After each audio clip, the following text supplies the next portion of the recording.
year of costly therapy. Okay, so why don't you tell me a little bit about what brought you into BrainPaint to start with? Okay, specifically BrainPaint. Mm-hmm. You could start before that if you want. I had a 15-year-old daughter. I have now 18-year-old daughter, but at 15, she was completely disassociated with us as a family, and she said absolutely nothing. No words came out of her mouth. We couldn't communicate with her when we tried, and she changed her name at school, and a lot of different signals that she was just no longer the daughter that we thought we had. She's a split in personality and serious changes in her life that signaled she needed help. And we knew we were dealing with reactive attachment disorder and PTSD because of a prior diagnosis from a cognitive behavioral therapist we saw when she was 13.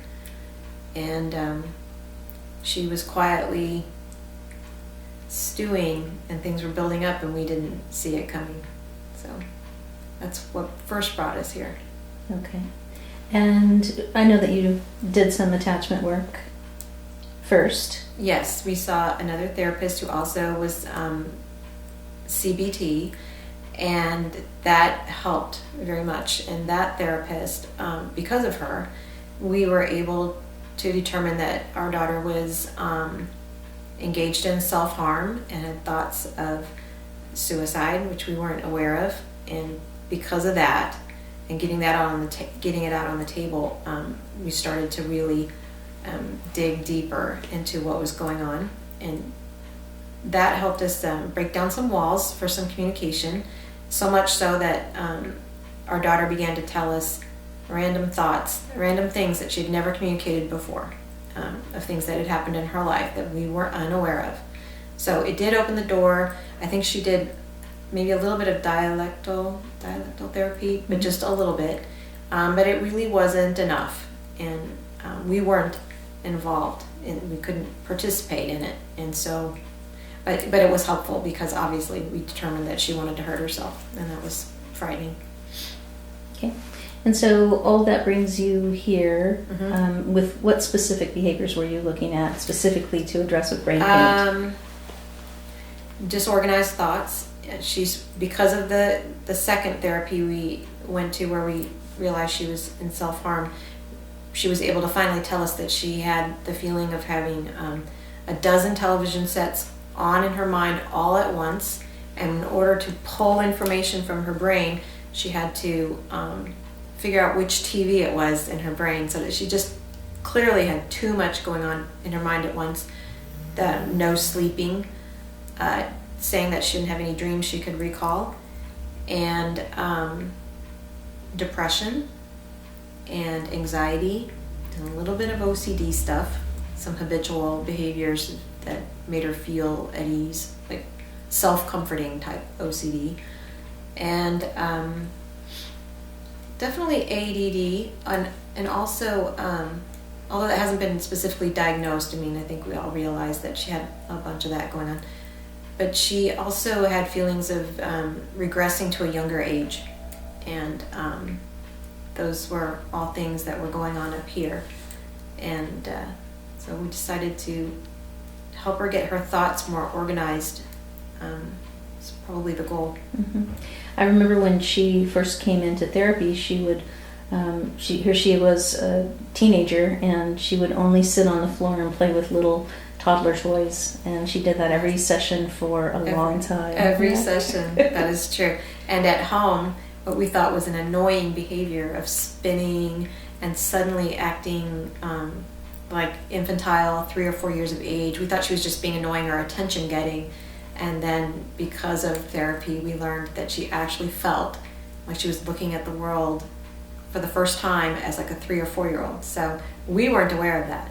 And so these behaviors were, she was finally open about having behaviors she couldn't control and wanted to, I think. Right. Yeah. So lots of dissociation Mm-hmm. and regression. Mm-hmm. Mm-hmm. Different personalities she would jump into. So.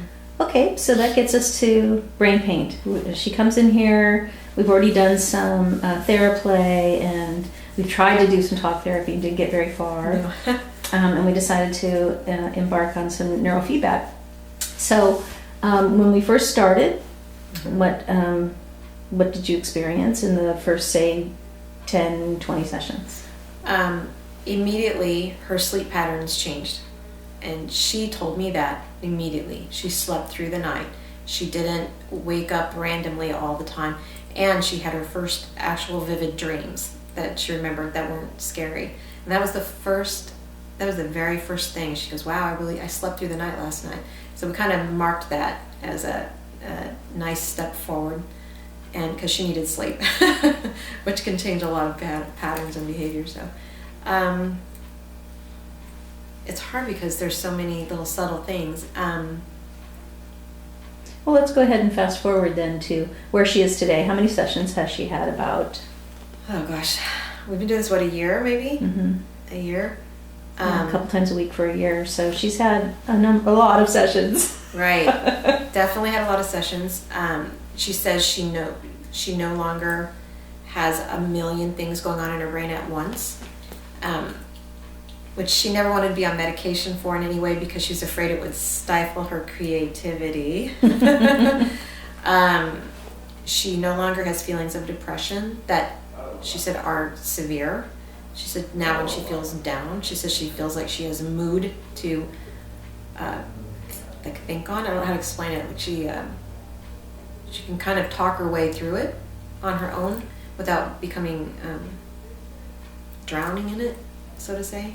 I definitely see that she's able to control her moods better and feels them more realistically, I think.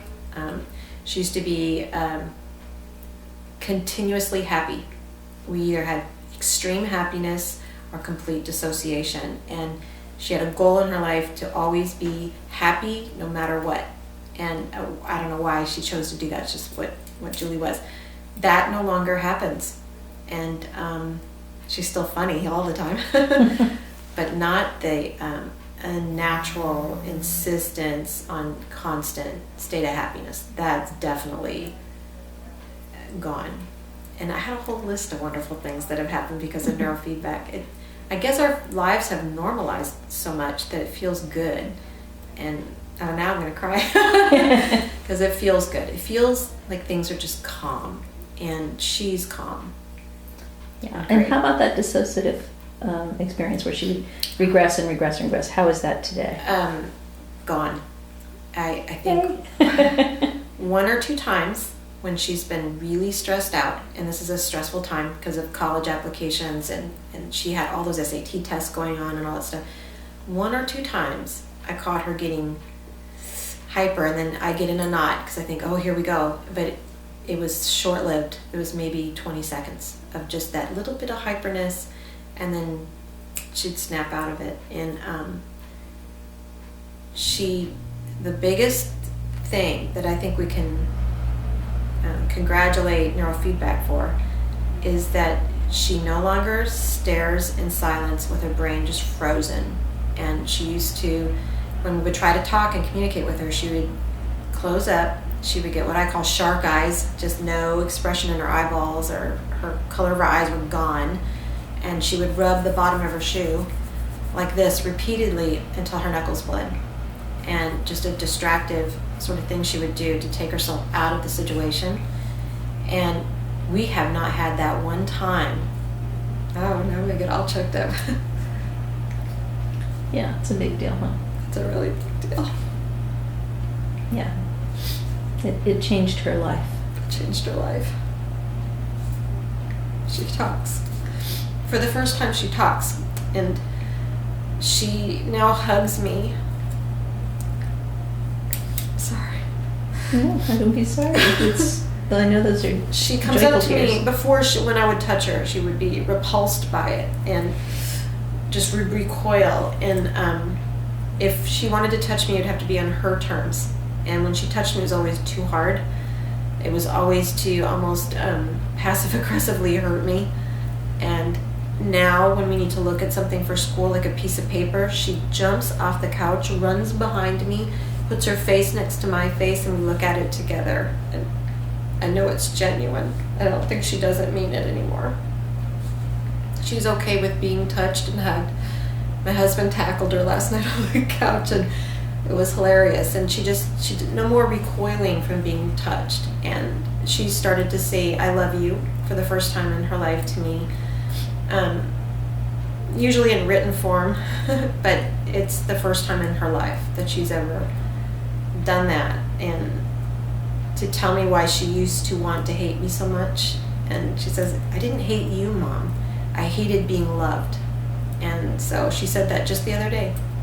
And we get these little spurts of information and we just suck it up. And we're good with what she wants to tell us when she wants to tell us. So I don't know, life just feels okay. And for us, we can now let go of being so mad at her all the time. And our expectations have come down. We've quit worrying about her being perfect. And I don't mean perfect in a perfect sense, but I mean she still has her baggage. She still has identity issues that are hers. And they're going to be hers for her adult life that she will have to deal with. And we no longer feel like we have to fix that. She feels good.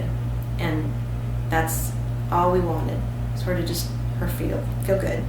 And for her thoughts to not be 1,000 thoughts at once. Because she is so smart. And it was clouding her potential. So, Kim, try not to cry anymore. Thank you, Kim. I appreciate your sharing that. It's important. It's important for other people to hear that it's important. This brain paint can actually find parts of a child that have been lost and integrate pieces of personality and bring forward the child that's in there that's just never been able to speak. I feel like the switch has been turned off in there that was keeping her in a self-protection mode. And I can't say she's cured because she's not. She still has her baggage she's going to carry for the rest of her life that she'll grow out of or into and be able to deal with more. But the brain paint has allowed her brain to stop being in constant mode, in a constant state of motion. And she can now sort through things in kind of a more organized fashion. And I know she communicates better with teachers and with her peers. And one teacher came up to her just the other day and wrapped his arm around her and he goes, I'm going to tell you something that's going to embarrass you. And she said, what? And he goes, you're just the most brilliant student I've ever had. So if she were hyper still and being a distraction, I don't think the teacher would see the brilliant Julie. I think they would still be focused on this kid who's just so hyper. So she's benefited from it in a million ways we will never probably know. But our life is better. I definitely am an advocate for neurofeedback for sure. Thanks.